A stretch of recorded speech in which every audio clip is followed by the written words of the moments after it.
everybody, and welcome back to another episode of Kaleido's Good News. How have you been this week? Did you have a fantastic Halloween? Let me know.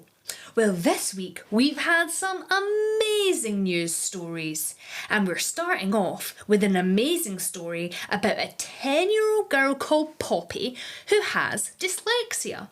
She sat a test to check for dyslexia after she was having some difficulty with her spelling, and the test showed some amazing results.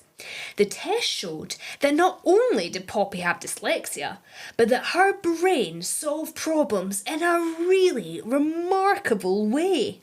It turns out that 10-year-old Poppy has an IQ of 136. An IQ is an intelligence test, and that means she's in the top 1% of all British people, including adults. There is a very famous old IQ society called Mensa, which has been around for over 100 years, and it only welcomes the most gifted and intelligent people in the world to join. And guess what? Poppy has been accepted by Mensa into their Gifted Children programme. Poppy's mum says her dyslexia is a superpower as it allows her to think differently and use her brain differently. Isn't that just amazing?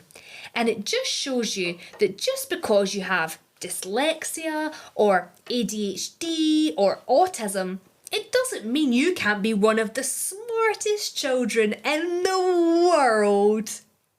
Now, we go from an amazing 10-year-old to an amazing 80-year-old. Earlier this month, Natalie Grabo, aged 80, became the oldest woman ever to complete an Ironman triathlon at the famous course in Hawaii. An Ironman is 2.4 miles of swimming, followed by 120 miles on a bicycle, followed by a full marathon. That's 26.2 miles of running. What makes this extra incredible is that Natalie only learnt how to swim just before her 60th birthday. The amazing athlete said, "The important thing is that people see from my story that they can maybe push themselves a little bit. They can do a little bit more than they thought they could, and they can keep going longer than they thought they could. It's all just proof that it doesn't matter where you start or when. It's about enjoying the journey and finding your own way to the finishing line." Now, it's been a huge year for sports. We've had the Rugby World Cup, the Cricket World Cup, and of course the Women's Euros. But there's one huge competition you may have missed. The Litter Picking World Cup, of course. People from 33 countries, including Japan, the UK, Australia and France, gathered in the Japanese capital Tokyo to try and win the Trash Picking Sports World Cup title by picking up the most litter within a certain time limit. Litter picking is a sport started in Japan. It was created in 2008 as a competition to encourage people to clean up public spaces, but it's now become so popular it's spread around the world. In Japan, it's even played in schools, and the rules are quite simple. The teams of 3 have to collect as much litter as possible within the given time. Then, in the next stage, they have to set time to sort their litter.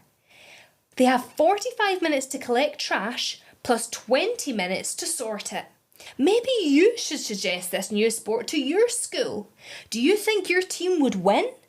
Congratulations to everyone who took part, and a big congratulations to Japan for winning gold. And finally, an amazing development has happened in the world of science when it comes to helping people who are blind. It's the creation of an artificial vision with a combination of both an electronic eye implant that's almost like a teeny tiny video camera and augmented reality glasses.